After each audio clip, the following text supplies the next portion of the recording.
What's up YouTube, it's Donovan the Smartphone Guy, and I'm coming back with another video tonight to address a couple of questions that I've had from subscribers about the Blue R1 HD.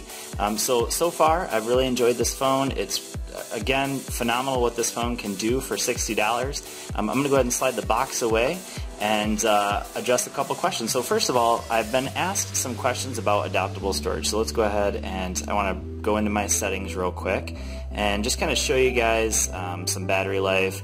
This has been using Wi-Fi most of the day, so you can see here that it's been pretty much Wi-Fi, and I haven't used the screen a whole lot, so I'm at an hour and a half of screen on time with 56% battery left. So it's kind of abnormal because I used it for Pokemon Go a little bit earlier, plus it's been on pretty much Wi-Fi, and I was out of signal for quite a while as well. So just a couple of things that that affected the battery life on the phone today.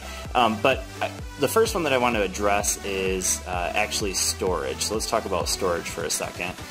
So I have all of my apps on here, and you can see that there's 16 gig of course, and I've used right now 14.77 gigabytes of that storage. So what I want to do is I'm going to go ahead and throw in this Samsung 32 gig SD card here, micro SD card, and find out if that is in fact adoptable storage, so you can slide apps to it, or if it is simply just for music and all that jazz. So we'll go ahead and pop this out in just a moment, and then I will come back at you.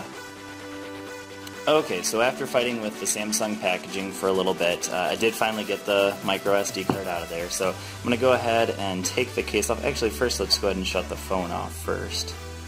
And then we'll take the case off, slide it up, and turn the phone off.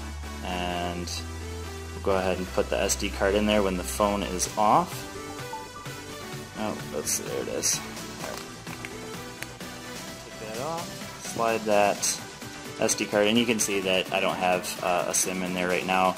I'm currently using my G4 Plus as my main phone, but I have really enjoyed the R1 HD so far. So let's go ahead and slide this into the SIM slot, or SD card slot, sorry, and turn the phone back on and see if it gives us the option for adoptable storage.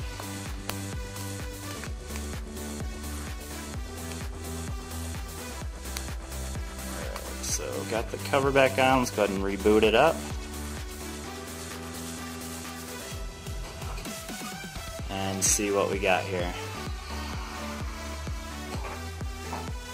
Okay, so the phone has booted back up, and we're going to go ahead and take a look at what options it gives us. So it does say Samsung SD card detected. I don't know if you guys can see that.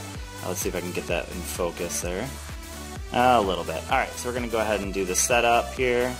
And it says set up your Samsung SD card, and it gives us the option of using it as portable storage, which then you're going to just put movies on there and other media, or internal storage. So that's what I want to use, because I want to be able, so that's what internal storage is, the same as adoptable storage, because I want to be able to put apps on it and things like that, in addition to videos and movies or whatever.